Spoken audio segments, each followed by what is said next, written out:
ભાભી, આ તમે શું કર્યું? મમ્મીની આટલી સુંદર સાડી તમે જાણી જોઈને જલાવી દીધીને? મેઘાની નણંદ તૃપ્તિએ રાડ પાડી, ત્યારે મેઘા ગભરાઈ ગઈ. તે કહેવા લાગી, દીદી, મને નથી ખબર કે પ્રેસ ભૂલથી આટલી ગરમ કેવી રીતે થઈ ગઈ. ત્યારે તૃપ્તિએ ગુસ્સામાં કહ્યું, ગઈકાલે તે કાચનો ગ્લાસ તોડ્યો, આજે મમ્મીની સાડી જલાવી દીધી. આ બધું તું જાણી જોઈને અમને હેરાન કરવા માટે કરી રહી છે ને? જેથી અમે તને કોઈ કામ ન ચીંધીએ. મેઘાના ચહેરા પર પરસેવો વળવા લાગ્યો. તે ધીરેથી બોલી, ના દીદી, એવી કોઈ વાત નથી. તમને ચોક્કસ કોઈ ગેરસમજ થઈ છે. ત્યારે તૃપ્તિએ તેની પર હાથ ઉપાડીને બૂમ પાડી, મને મૂર્ખ સમજે છે કે શું? પણ મેઘાએ અધવચ્ચે જ તેનો હાથ પકડી લીધો. ત્યાં જ તેની સાસુ દોડતી આવી અને કહેવા લાગી, મારી દીકરીનો હાથ પકડવાની તારી હિંમત કેવી રીતે થઈ? મેઘા બોલી, આમાં ભૂલ મારી નથી. તમારી દીકરીએ મારી તરફ હાથ ઉપાડ્યો છે.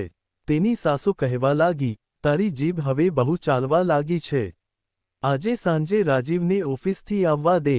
હું તેને કહું છું કે તને તારા પિયર મૂકી આવે. તારે હવે અમારા ઘરમાં રહેવાની જરૂર નથી. આ ઘરમાં રહેવું હોય તો મોઢું બંધ રાખીને રહેતા શીખી લે. મેઘા ધીરેથી બોલી, હું કોઈનો અત્યાચાર સહન કરીને આ ઘરમાં નથી રહેવાની. તો તૃપ્તિ બોલી પડી, તો સામાન પેક કરી લે કારણ કે સાંજે ભાઈ આવશે તો તને ઘરમાંથી જરૂર કાઢી મૂકશે. તે અમને બહુ પ્રેમ કરે છે. અમારા સન્માન માટે તે કંઈ પણ કરી શકે છે. સાંજે જ્યારે રાજીવ ઘરે આવ્યો ત્યારે તૃપ્તિએ ફરિયાદ કરતા કહ્યું, આજે ભાભીએ મારો હાથ મરોડી નાખ્યો. મેઘા હેરાન રહી ગઈ. તેણે વિરોધ કરતા કહ્યું, મેં કોઈનો હાથ નથી મરોડ્યો. તેણે ધીરે ધીરે બધી વાતો રાજીવને જણાવી દીધી. વચ્ચે વચ્ચે તૃપ્તિ આગમાં ઘી હોમતા કહી રહી હતી, આ અમારું માનતી નથી. ક્યારેય કોઈ કામ સમયસર કરતી નથી. ભાઈ, તું ભાભીને છોડી દે. નહીતર મમ્મી હંમેશા હેરાન જ રહેશે. તું તો કેટલો ડાહ્યો દીકરો છે. તારી મમ્મીની ખુશી માટે તું તારી પત્નીને ઘરમાંથી કાઢી મૂક. મેઘાને સમજાઈ રહ્યું હતું કે તેની સાસુ અને નણંદ મળીને તેનો સંબંધ તોડી નાખવા માંગે છે. તેને ખૂબ ગભરામણ થવા લાગી કે જો તેમની વાતોમાં આવીને રાજીવે તેને કાઢી મૂકી તો શું થશે? તે જાણતી હતી કે રાજીવ તેનું કેટલું ધ્યાન રાખે છે, તેને કેટલો પ્રેમ કરે છે. તે પ્રેમ કરનારા પતિને ફક્ત સાસુ અને નણંદના કારણે ખોવા માંગતી નહોતી. તેની આંખોમાં આંસુ ભરાઈ આવ્યા. તેણે રાજીવ સામે જોયું તો રાજીવે પોતાની માતા સામે જોઈને કહ્યું, મમ્મી, આખરે ભૂલ શું થઈ છે? આટલી નાની વાત માટે હું તેને મારી જિંદગીમાંથી કાઢી મૂકું? તો જ હું ડાહ્યો દીકરો સાબિત થઈશ? શું પોતાની પત્નીને તકલીફ આપીને જ એક સારો દીકરો બની શકાય છે? પછી પોતાની બહેન તરફ ફરીને બોલ્યો, જો સાસરીમાં તારો પતિ પણ તેની માતાની વાતોમાં આવીને તને ઘરમાંથી કાઢી મૂકે, તને હંમેશા માટે છોડી દે, તો તને કેવું લાગશે? તૃપ્તિ સ્તબ્ધ થઈ ગઈ. રાજીવ આગળ બોલ્યો, હું મારી પત્નીને ક્યારેય નથી છોડવાનો. અને જો તમે લોકોએ તેને હેરાન કરી તો હું પોતે જ ઘર છોડીને જતો રહીશ. આટલું કહીને રાજીવ પોતાના રૂમમાં જઈને બારી પાસે બેસી ગયો. કેટલીક વાતો તેના મન પર સ્મૃતિ બનીને પાછી ફરવા લાગી હતી. તેનો મિત્ર રજત કેટલો ખુશમિજાજ છોકરો હતો. જ્યારે રજતના લગ્ન સુધા સાથે થયા ત્યારે તેના જીવનમાં ખુશીઓના રંગ ભરાઈ ગયા હતા. તે ખૂબ ખુશ રહેવા લાગ્યો હતો. રાજીવ પણ જ્યારે તેને મળતો ત્યારે રજત હંમેશા પોતાના લગ્નજીવન વિશે વાતો કરીને તેને પણ લગ્ન કરવા માટે કહેતો રહેતો હતો. પરંતુ રાજીવ અત્યારે પોતાની કારકિર્દી પર ધ્યાન આપવા માંગતો હતો, તેથી તે લગ્ન નહોતો કરતો. આ દરમિયાન એક દિવસ રજત તેને મળવા આવ્યો. તે ખૂબ પરેશાન હતો. તે કહેવા લાગ્યો કે ઘરમાં અવારનવાર ઝઘડા થઈ રહ્યા છે. મારી મમ્મી અને બહેન મારી પત્નીની પાછળ પડ્યા રહે છે. મારી પત્ની પણ તેમને વળતો જવાબ આપી દે છે. હું તેને સમજાવું છું તો તે નારાજ થઈ જાય છે. મમ્મી બહેનને કંઈક કહું છું તો તે લોકો નારાજ થઈ જાય છે. મને સમજાતું નથી કે હું શું કરું. હવે રાજીવ પાસે પણ આ સમસ્યાનું કોઈ સમાધાન નહોતું. તેને તો બસ એ વખતે એવું જ લાગતું હતું કે આવા સમયે માણસ ઘરના સભ્યોનો સાથ આપશે કે પત્નીનો.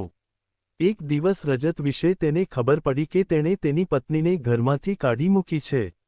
તે હેરાન રહી ગયો. તેણે રજત સાથે વાત કરી તો તે કહેવા લાગ્યો, હું શું કરું? મારી પત્ની મારી મમ્મી અને બહેનનું અપમાન કરી રહી હતી.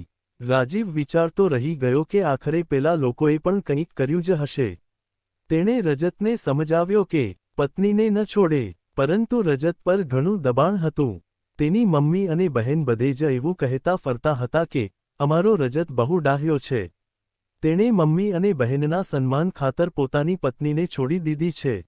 કળિયુગમાં આવો છોકરો ક્યાં મળશે? રજત સારા ભાઈ અને સારા દીકરાનો ખિતાબ લઈને બસ કમાવવા અને ખાવા સુધીની જિંદગી જીવી રહ્યો હતો. તેની પત્નીએ રજતને છૂટાછેડા આપ્યા અને પછી તેણે બીજા લગ્ન કરી લીધા. રજત એકદમ એકલો જ રહી ગયો. તેની માતાએ તેના બીજા લગ્ન કરાવવાનો પ્રયત્ન પણ ન કર્યો.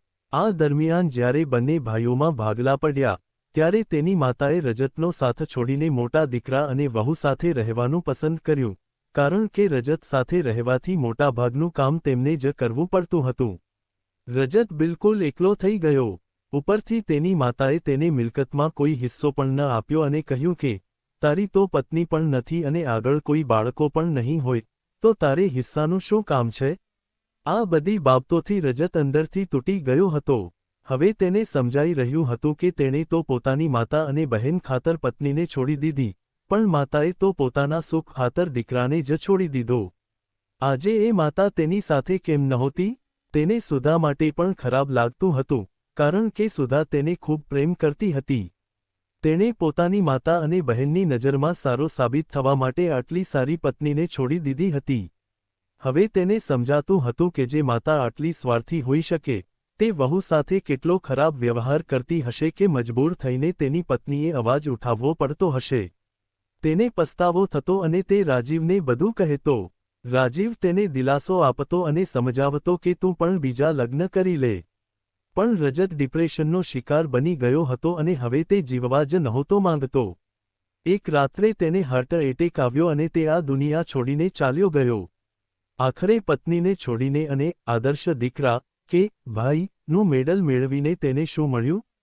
ન તો માતાએ સાથ આપ્યો, ન મિલકત આપી, ન માનસિક સહારો આપ્યો કે ન તેના ફરીથી લગ્ન કરાવ્યા. જ્યારે રાજીવના લગ્ન થયા હતા, ત્યારે તેણે પહેલેથી જ નક્કી કરી લીધું હતું કે ઘરની રાજનીતિમાં ફસાઈને ક્યારેય પોતાની પત્ની સાથે અન્યાય નહીં કરે.